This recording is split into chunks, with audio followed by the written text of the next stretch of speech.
Men have been raised on a story that sounds good, feels comforting, and is repeated everywhere. Movies, music, and modern advice all push the same message. Be nice, be available, be emotionally open, and everything will work out. If you give enough, care enough, and sacrifice enough, love will eventually reward you. But for many men, that reward never comes. Instead, they find themselves confused, ignored, replaced, wondering how doing everything right led to being taken for granted. This isn't because they are weak men, it's because they were taught incomplete rules. Attraction does not operate on intention, it operates on perception. What people say they want and what they respond to are often very different things, and no one explains that difference to men. You were taught that kindness creates desire, that emotional openness guarantees connection, that giving more proves your worth. But real attraction isn't built on overgiving or self-sacrifice. It's built on self-respect, direction, and strength. This isn't about blaming women, it's about understanding reality.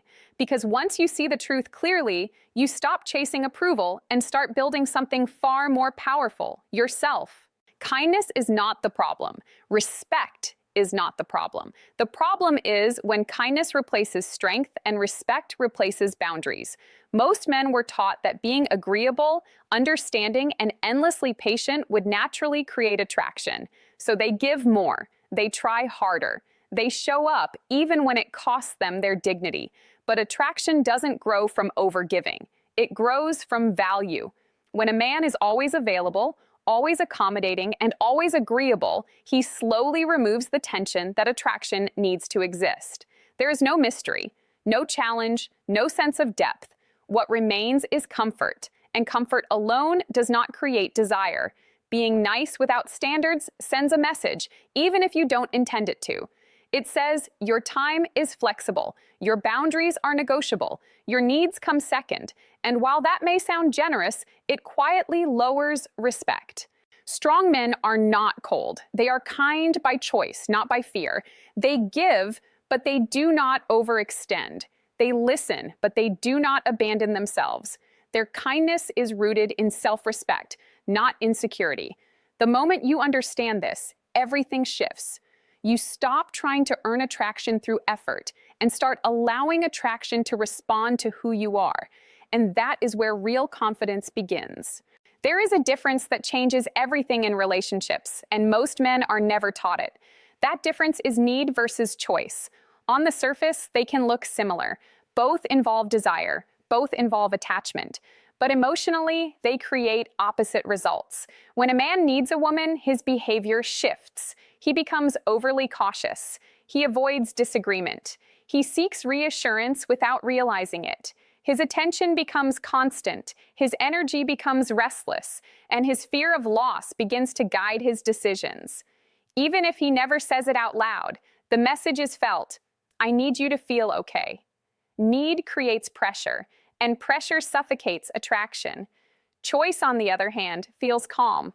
A man who chooses a woman enjoys her presence, but his identity does not depend on it.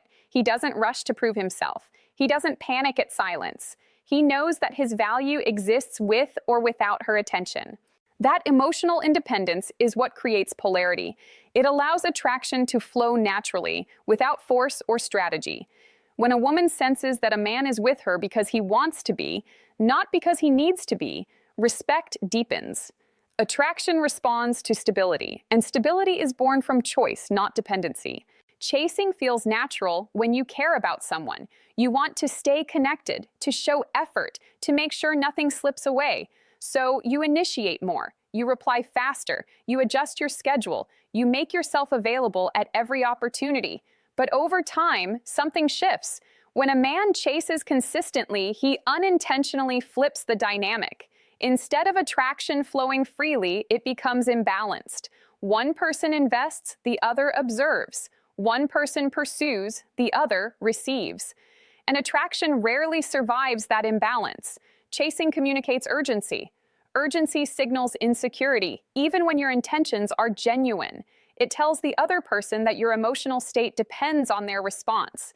That dependence creates pressure, and pressure pushes people away. Attraction needs space. it needs tension. It needs the sense that both people are choosing each other, not that one is trying to convince the other to stay. This doesn't mean becoming distant or playing games. It means remaining grounded in your own life.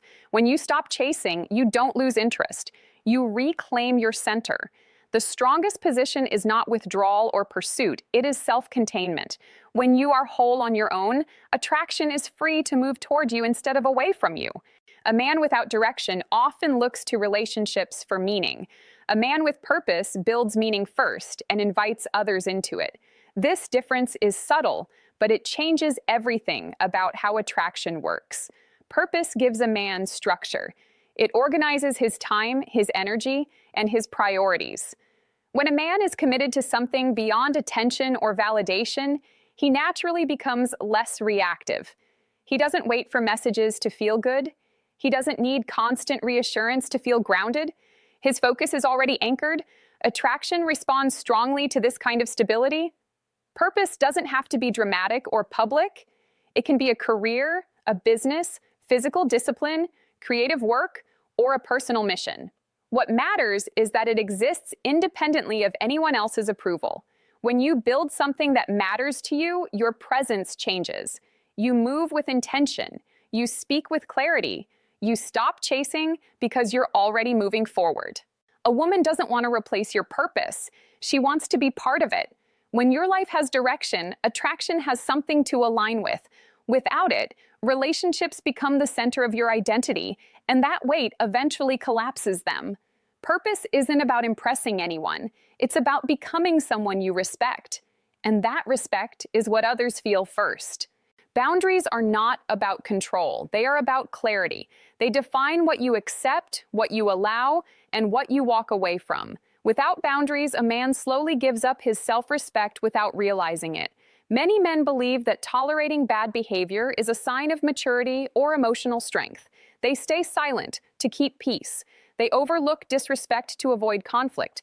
But what actually happens is simple. What you tolerate becomes the standard. Respect is not something you demand with words. It is something you demonstrate through action.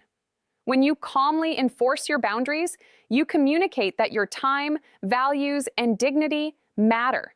If you ignore disrespect, you teach others that it's acceptable. If you apologize when you've done nothing wrong, you lower your position. Over time, attraction fades because respect has been quietly removed. Strong boundaries don't require anger. They require certainty. Sometimes that means saying no. Sometimes it means walking away without drama. And sometimes it means ending a connection that no longer aligns with your standards. A relationship without respect is unstable, no matter how strong the emotions feel. Real attraction is built on mutual regard, and that begins with how you treat yourself when no one is watching. Boundaries are not a threat to connection. They are the foundation that allows connection to last. Masculinity is often misunderstood. Many people confuse strength with aggression and confidence with dominance, but true masculine presence is neither loud nor forceful. It is calm, grounded, and self-assured. A man with presence does not need to raise his voice to be heard. He does not rush to explain himself or seek validation. His certainty is felt through his posture, his decisions, and the way he carries himself through uncertainty. Aggression comes from insecurity. It reacts. It tries to control outcomes. Presence, on the other hand, remains steady. It listens without losing direction and responds without emotional volatility. Attraction responds to this stability. When a man is grounded, others feel safe around him, not because he is passive, but because he is consistent. He does not swing with every emotional wave. He holds his frame even when tested. This does not mean being cold or emotionally unavailable. It means being emotionally regulated. You can express yourself without oversharing. You can care without losing control. You can lead without forcing. Masculine presence is not about overpowering anyone. It is about being rooted in yourself. And when a man is deeply rooted, his energy becomes naturally magnetic. Attraction is often treated like something that can be negotiated or earned. Men are told that if they say the right things, give enough attention, or prove their intentions, desire will follow. But attraction does not work that way. Attraction is a response, not a decision. It responds to how a man carries himself, how he values his time, and how grounded he is in his own life. Confidence, emotional stability, and self-respect are felt long before they are explained. A man who respects himself does not chase validation. He does not rush intimacy. He allows connection to develop naturally. His calmness creates safety, and his independence creates intrigue. Effort still matters, but only when it comes from value. Effort without self-respect feels heavy. Effort with boundaries feels attractive. The men who are desired are not trying to be impressive. They are simply aligned with themselves. They are outcome independent. They invest, but they do not attach their worth to the result. Attraction grows when a woman feels that a man is choosing her, not needing her. That choice creates polarity, tension, and emotional engagement. You cannot force desire, but you can become the kind of man desire responds to naturally.